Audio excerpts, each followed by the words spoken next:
everyone, welcome to my second inspiring interview, and I am with Paola, and she is a singer-songwriter, and I've heard some of her singing and her music, and if you haven't seen it, check out YouTube. You've got some songs on YouTube, haven't you? Yeah.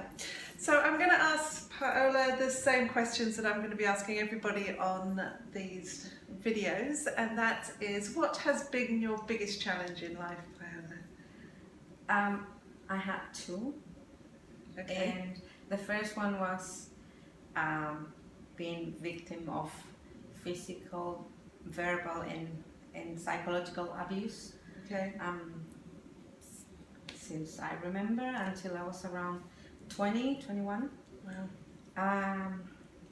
And the second biggest challenge was my older daughter being victim of pedophile. Right. Okay. So, awful challenges. Yes. So, what tools did you use to overcome these challenges?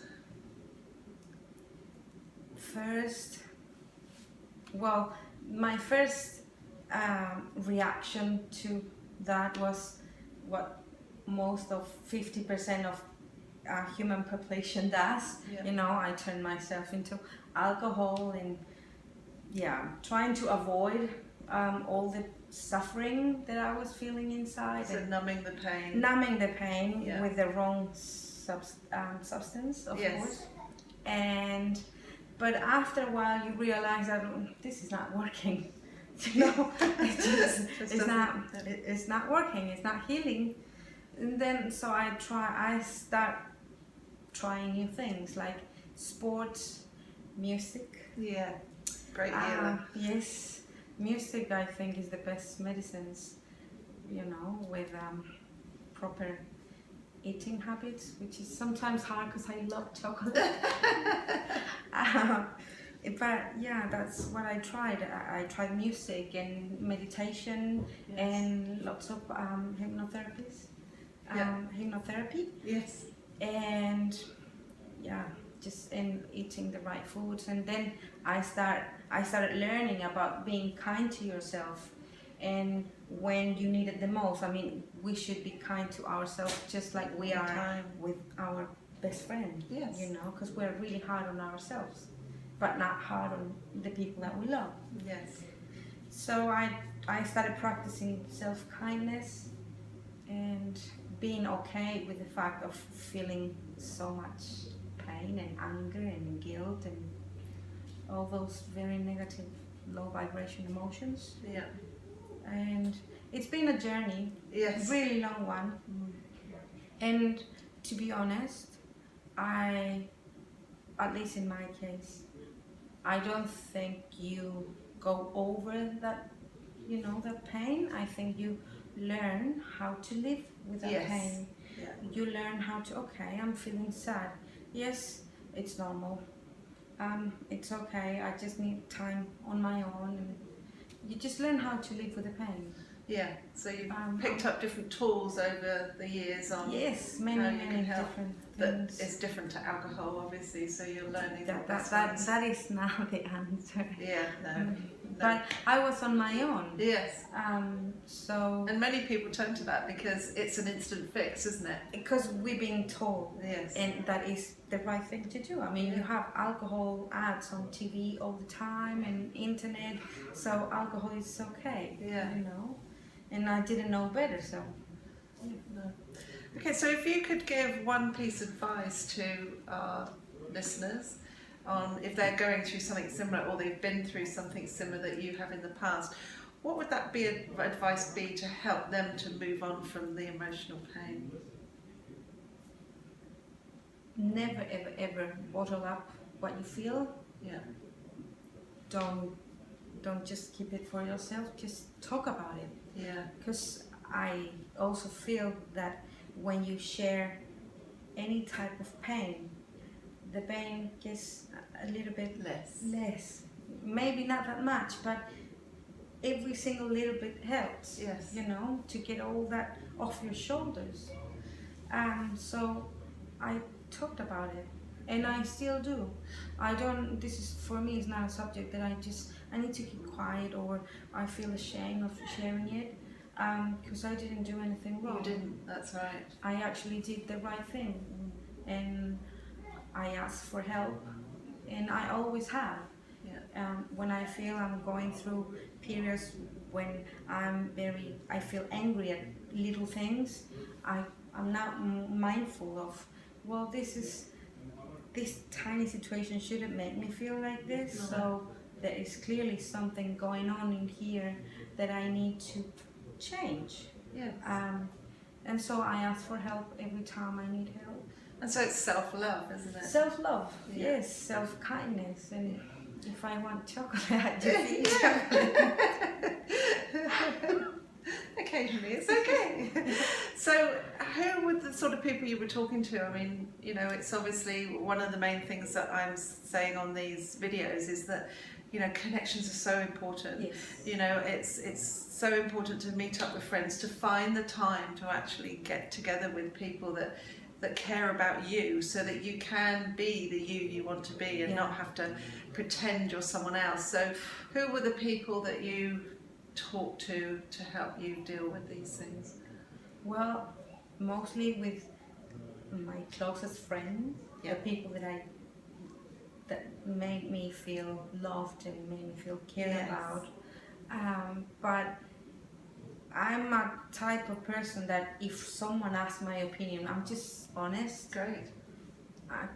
So if someone asks anything about, like, oh, why are you sad?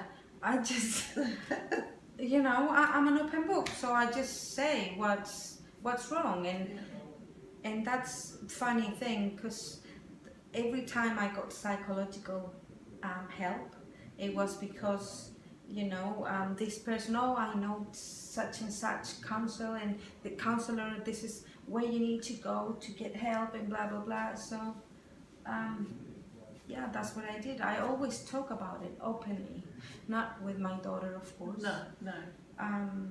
And the beauty of that as well is that you're helping heal others, because it used to be a thing that, you know, anything like that happened, you would keep quiet and not say anything because of the shame and the guilt, which again, as we say, you know, you don't need to feel that way, but for some reason emotionally we do. To feel like that's right. So actually bringing it out into the open more is again allowing others the confidence to be able to talk about it and say, actually, this is very common, it's happened a lot. And it's a huge thing. Yeah. You know, being abused is a huge thing. I was abused too when I was 11 or 12 years old.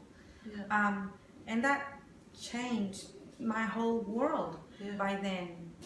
And it's so common, yet it's not something that it's okay. It's not something that we need to keep on quiet, because every time we keep quiet a situation like that, I believe that we are becoming part of the problem. We are the reason why the problem is growing every single day. Definitely. It's because people don't speak up. No. And you have to speak up. You need to, whether it's someone from your family, which is what normally happens. Yes. Normally it's a family member. So you think, oh, I did something wrong. Yeah. And if I say this, what's going to happen with the rest of the people? And that is the wrong way to think. Yes. I think. Because you're stopping it from happening to someone else if you do speak up, however hard that is.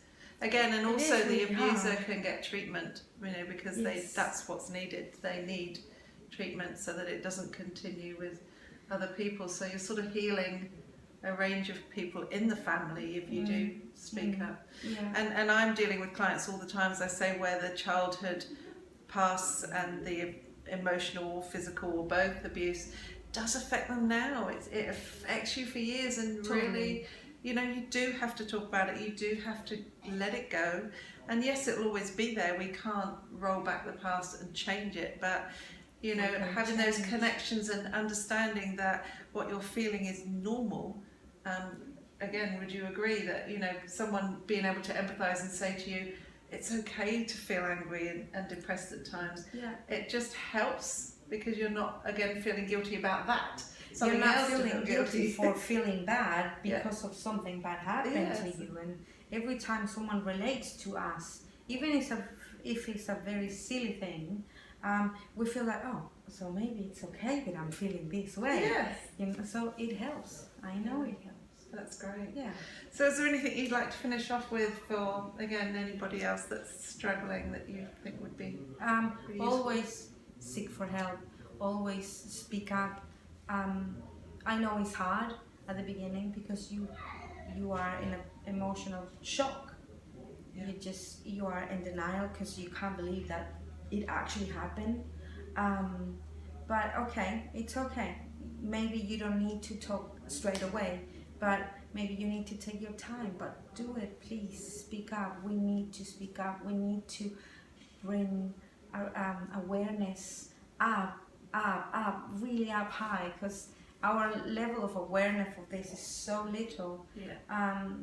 Because it's not okay. Abuse at any level. No. At any level, not physical, not verbal, not emotional. It's just not acceptable. Yeah. So you wrote a song about it, didn't you? Which again helped heal. Yes. So where can people find that? Because it's a beautiful song. Where because I know it's on YouTube. So if you could just let people know where they can find it. Well, you guys can find my song. It's called Grateful, and it's on YouTube. It's under the name of Paola, Paola. Yeah, and I have another song about it, which is Release.